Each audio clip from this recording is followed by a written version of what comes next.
Hi folks, and welcome back to Fishing with Den. Well, in this little short session here, probably a couple of hours, I'm going to have a go at waggler fishing on my favourite swim on the river. As you're probably aware, it's tidal, and the tide will be going out for that 2 or 3 hour period. So I'm going to have a go at using the waggler at probably 20-25 metres out sort of thing. It's about 5 feet deep at that point, and I just thought I'd have a go with some sweetcorn and some bread. Well, let's crack on with it then, shall we?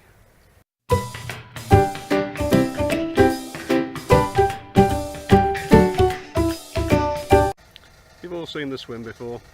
It's probably, I don't know, 60 metres wide, maybe 70 metres, something like that. But this time it's slightly different because you've got to watch out for the crocodile lurking down here. Look, there he is. Bit disconcerting when you first arrive to have a crocodile in your swim, eh? Nah, just joking folks, it's only a log, but I must admit when I first looked at it, it gave me a bit of a scare, eh? Okay, so let's show you the tackle. Got your basic, this is a 5 gram homemade float, one of the ones I sometimes use on still waters. A waggler can be used on both still and rivers, of course. Got a little adapter on there. It's got, I think that's an AA and a BB underneath locking.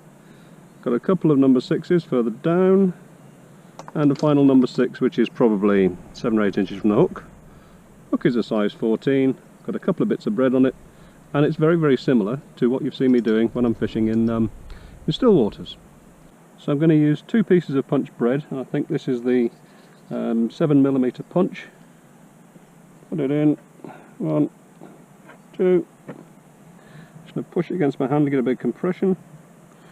Now you end up with more of a dough ball than anything else, but it stays on the hook better, and off we go again.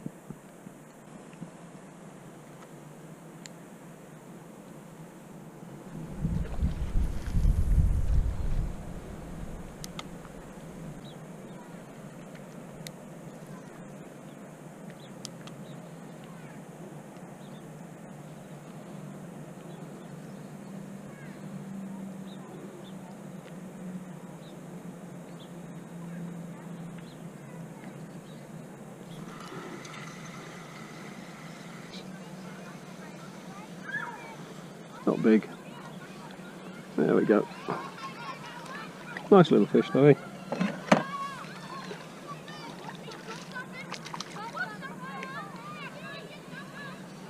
There we go.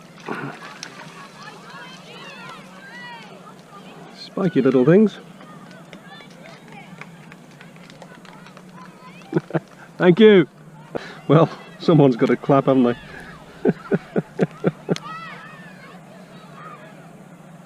There we go.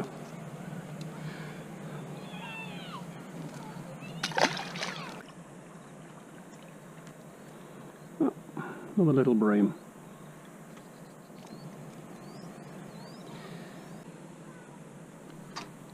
Yep. So this time I think we might have a mullet. Yep. Not a huge fish, but they really do fight mullet.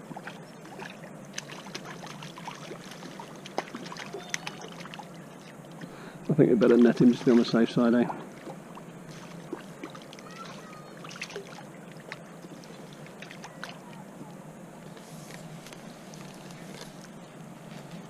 Nice little fish, eh?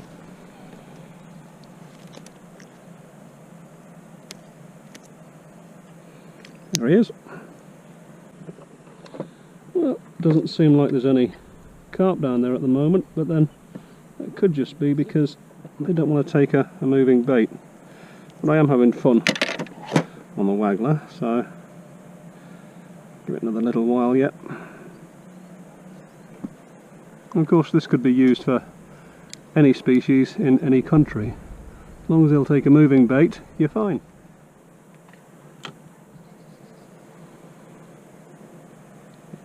So if you look at the water, you can see the flows going from right to left, and we've also got the wind going from the same direction. So normally I'd like to try and use an Avon float or something like that, something which is attached top and bottom, get more control, but I'm having to use the waggler because of that wind today. And as you can see, when I move the rod in a second, the line is creating a bow, And so what I'm doing is just what we call mending the line. You pull it up and over, and that actually straightens the line out. You've got to use a reasonably heavy float for all this. Missed it. So that you can pull against it to some extent. It gives you some resistance when you do the actual mending. I'm hoping to get some carp fairly shortly, but for the moment this is just such good fun. I'm going to carry on.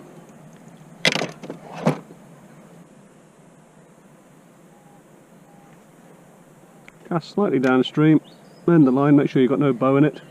You're going to get one anyway from when the wind takes it. And you could try and bury the line, of course, but you still end up with a bow half the time. Some days it's just better to just leave it on the top and mend the line like I was showing you.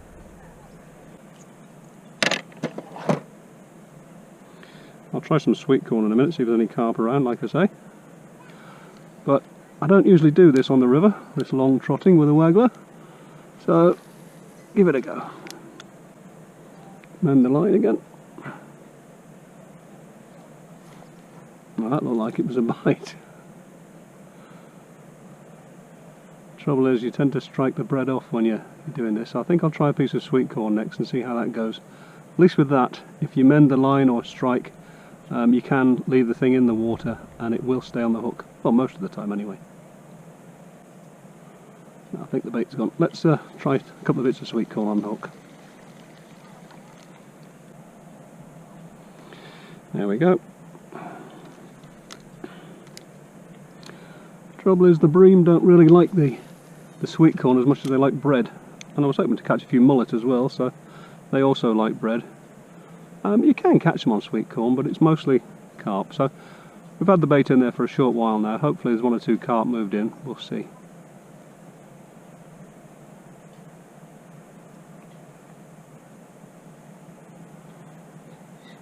Just keep mending the line. It does make the float bob under, but that just makes the bait rise a little bit in the water. As you see, it's just tripping bottom and it's just going under occasionally. Oh, that's a tiddler, isn't it? It's another one of those little bream. In this case, a very little bream. Beautiful fish though. There we go again.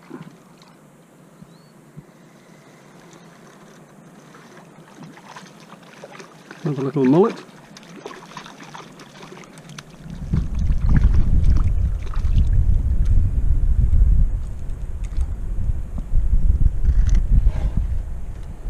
There we are.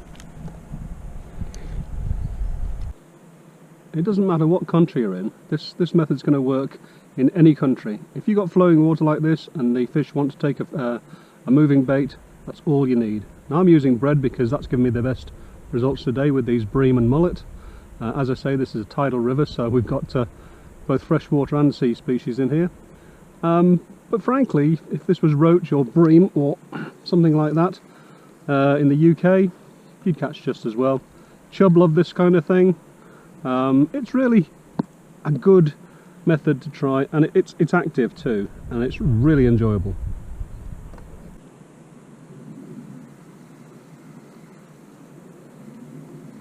Thick and fast now.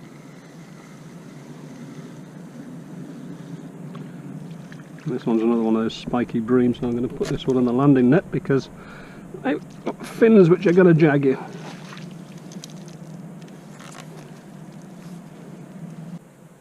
Feed wise, it's a long way to go, so you're not going to be able to throw it by hand. You're going to have to use another device.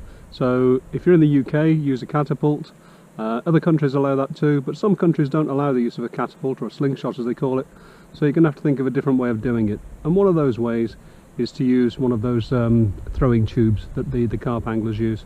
You do need to be getting bait out regularly. You need to be getting it out in accordance with the bites. But remember, if you're casting to that point there and you're getting bites down here, that's because the bait has gone in at that point and it's taken that long to sink. So you need to know how long it takes bait to sink. Now I find that the sweetcorn in here, at sort of 4 or 5 feet, it's only going to take a few seconds to get down. The pellets take a little bit longer because they sink a bit slower, But you can do that sort of test in a little tank at home, and you can work out where the thing is going to go. So if I put the bait in there and then count to 1, 2, 3, 4, 5 or thereabouts for 4 or 5 feet of water, it's going to be somewhere about there that the bait's landing. You'll know anyway, because that's where you're going to start to get the bites.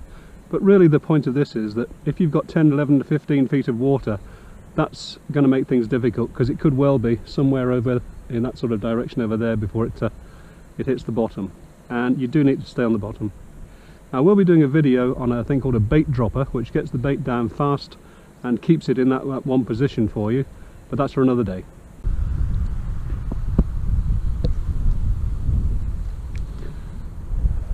Okay, so as I was explaining earlier, when the wind was really light, I was able to leave the line on the top and be able to mend it like that. Now the wind's got up a bit more and it's really creating a bow very quickly, so at this point you're probably going to have to sink the line. It really depends on the day, but sometimes you just have to sink the line, and that's why you're using a waggler rather than a top and bottom float. And by top and bottom, of course, what I mean is that the float is attached at the top and at the bottom, which means that your line is on the surface. And if the wind is going the same way as the current, it makes it really difficult to control that kind of a float. So this cast then, now the wind's a bit stronger, we'll cast in, downstream a little, feather it down, and then I'm going to sink the line. Now I still get some drag. Bear in mind of course that the surface of the water always goes a bit faster than the lower depths, so you're going to get that anyway, but you can get away with it more on a calmer day. Tide's going out now and I am actually dragging more on the bottom than I wanted to. Again, just straighten the line out, just a straightforward sort of a pull off to the side, and again we're in. There we go. Smaller and smaller, but great fun. Little bream.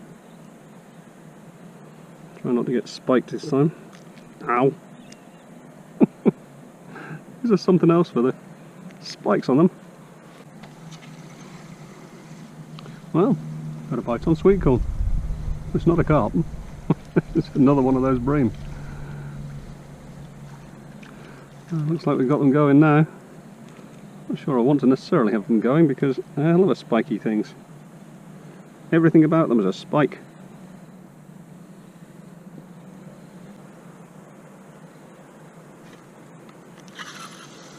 Yep. Another small one. A really small one.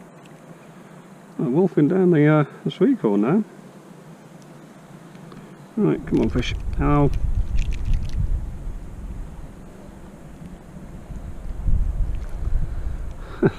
Smaller and smaller.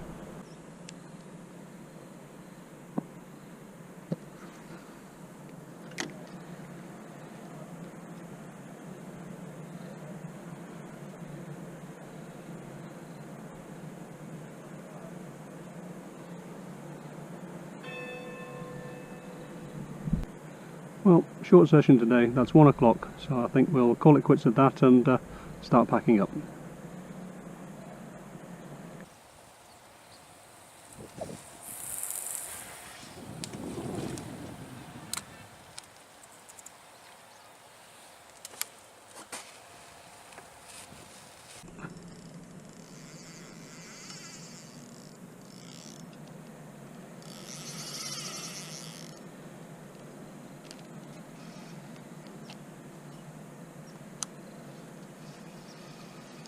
Oh look, little snake. Well.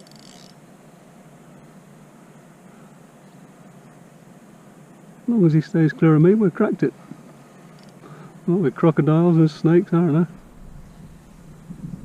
He's off, that's him. In the meantime, better concentrate on trying to get this carp in.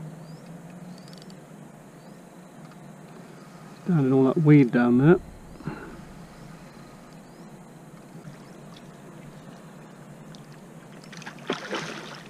Well, I haven't moved the net, but he still keeps spooking at it. Gotcha. Oh, I